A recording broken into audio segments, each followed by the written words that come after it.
दिल्ली में 6 जुलाई को हुए एक डबल मर्डर के कातिल ने पैसों के खातिर अपने ही रिश्तेदारों का कत्ल कर दिया। हैरानी भरी बात यह है कि वह पकड़े जाने तक पुलिस के साथ रहा और पूछताछ में भी मदद करता रहा। नमस्कार, आदाब, सत श्री अकाल। स्वागत है आपका अपना चैनल धर्म द स्टोरी टेलर। उम्मीद है आप सभी अच्छे होंगे, आपकी फैमिली अच्छी होगी, आप अपना और अपनों का ख्याल रखें। आज की सच्ची घटना दिल्ली से है। कृष्ण स्वरूप अपने बेटे और पत्नी के साथ दिल्ली के पालम इलाके में रहते थे। कृष्ण स्वरूप एयरफोर्स में अकाउंटेंट थे। 6 तारीख को जब वह शाम को 7 बजे घर पहुंचे तो उन्होंने देखा कि घर का दरवाजा पहले से ही खुला हुआ है। आमतौर पर जब भी वह घर आते थे तो घर का बेल बजाते, पत्नी आकर दरवाजा खोलती।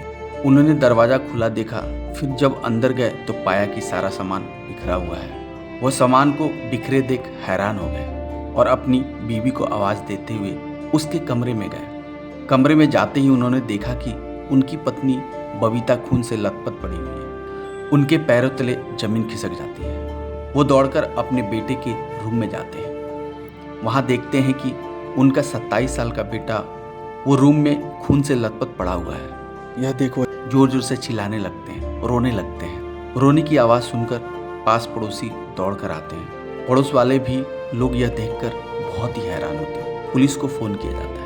पुलिस ने सूचना पर एक्शन लिया और छानबीन शुरू कर दी। प्रथम दृश्य से मामला लूट का लगा, लेकिन जब सीसीटीवी का डीवीआर गायब मिला, पुलिस ने घर के आसपास के सीसीटीवी फुटेज को चेक किया। घर में उन्हें कुछ नहीं मिला। उन्होंने आसपास के लोगों से पूछताछ भी की, लेकिन किसी तरह का पता नहीं चला। पुलिस हैरान कि अब क्या करे, कोई सबूत नहीं है। कातिल को ढूंढे तो कैसे ढूंढे। पुलिस वाले ने कृष्ण स्वरूप जी से पूछताछ की, आपका कोई दुश्मन है या किसी पर आपको शक? कृष्ण स्वरूप जी ने बोला, मेरा किसी से दुश्मनी नहीं है। पुलिस वाले और परेशान कि अब करे तो क्या करें। पुलिस वाले आसपास भी सीसीटीवी खंगालने लगे कि उन्हें कोई तो सुराग मिल जाए। गली के बाहर एक दुकान थी जहां एक सीसीटीवी कैमरा लगा हुआ था। पुलिस ने छानबीन की तो एक 4 सेकंड का क्लिप मिला। इसमें एक शख्स मुंह पर गमछा लपेटे हुए और हाथ में डीवीआर जैसा कुछ लिए जा रहा था। इस फुटेज में शख्स पैदल दिखा तो पुलिस ने सोचा कि आमतौर पर अगर कोई आता है तो गाड़ी से आता है। यह शख्स तो पैदल ही जा रहा है, इसका मतलब है कि यह शख्स पब्लिक ट्रांसपोर्ट यूज किया। पुलिस वाले के दिमाग में ये बात आती है कि कहीं हो सके यह अगर कातिल हो तो इसने पब्लिक ट्रांसपोर्ट यूज़ किया हो। क्यों ना वहाँ रिक्शे वाले तौर पर टैक्सी वाले, उनसे पूछा जाए। पुलिस वाले की आंखों में चमक आ जाती है। उन्हें कुछ तो सुराग मिला और फिर वह फुटेज के हिसाब से आसपास के रिक्शे वालों से पूछताछ करना चालू कर देते हैं। वो सीसीटीवी में कैद हुए एक तस्वीर दिखाई। इस दौरान एक ई रिक्शा वालों ने उन्हें पहचान लिया।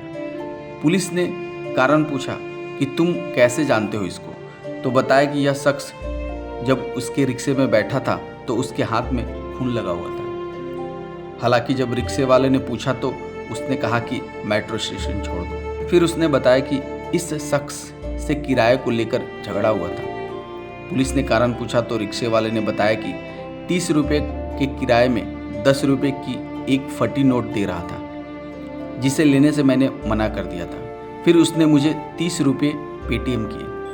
इतना सुनते ही पुलिस की आंखों में चमक आ गई। पुलिस ने नंबर खंगाला तो उसके होश उड़ गए। यह नंबर कृष्ण स्वरूप की पत्नी बबीता के भतीजे अभिषेक का था। यह वही अभिषेक था जो वारदात के समय हर वक्त कृष्ण स्वरूप के साथ रहा और पूछताछ में भी शामिल रहा। पुलिस ने अभिषेक को हिरासत में लेकर पूछताछ की तो उसने जुर्म कबूल कर लिया। अभिषेक ने बताया कि वह उधार के 50,000 नहीं लौटा पा रहा था, इसलिए दोनों की डंबल से कूचकर हत्या कर दी। अभिषेक ने कहा कि उसकी बुआ बबीता लगातार उधार लौटाने को लेकर ताने मारा करती थी। मैं पिछले दिन बुआ के घर गया, साथ में खाना खाया, फिल्म देखा। इस दौरान बुआ ने फिर से मेरे से पूछा कि पैसे कब दोगे। मुझे बहुत शर्मिंदगी महसूस हुई। मुझे लगा कि बुआ को सब पता है कि मेरी क्या हालत है, मेरे पास जॉब नहीं है, फिर क्यों मांग रही है। पैसे अभी। मुझे बहुत गुस्सा आया। मैं उनके कमरे में गया और डंबल से मार मार कर उनकी हत्या कर दी। फिर मुझे डर लगने लगा, मैंने तो हत्या कर दी और मैं घर पर आया हूँ, ये ऊपर उनके बेटे को पता है। उसी डंबल से ऊपर के रूम में गया और कृष्ण स्वरूप के बेटे को भी मार डाला। फिर सामान को बिखेरा और सीसीटीवी का डीवीआर लेकर निकल गया, क्योंकि मुझे ये पता था कि घर में सीसीटीवी है। अगर ये पुलिस को मिल जाती तो मैं पकड़ा जाता। इसके बाद पुलिस ने उसे गिरफ्तार कर लिया। हैरानी की बात थी कि पूरी जांच में कातिल पुलिस के इर्द गिर्द घूमता रहा, लेकिन 10 रुपये के फटे नोट के चक्कर में वो पकड़ा गया। अगर कातिल ने पेटीएम नहीं किया होता तो शायद कातिल तक पहुंचने में पुलिस को बहुत ही प्रॉब्लम होती। दोस्तों, ये कहानी दिल को झकझोर देती है, बहुत दुख होता है। प्लीज़ आप अपना ख्याल रखें और अपनों का भी ख्याल रखें। अगर ये वीडियो अच्छा लगा हो तो प्लीज़ मेरे चैनल को सब्सक्राइब करें, लाइक करें, शेयर करें। धन्यवाद। मिलते हैं अगले वीडियो में।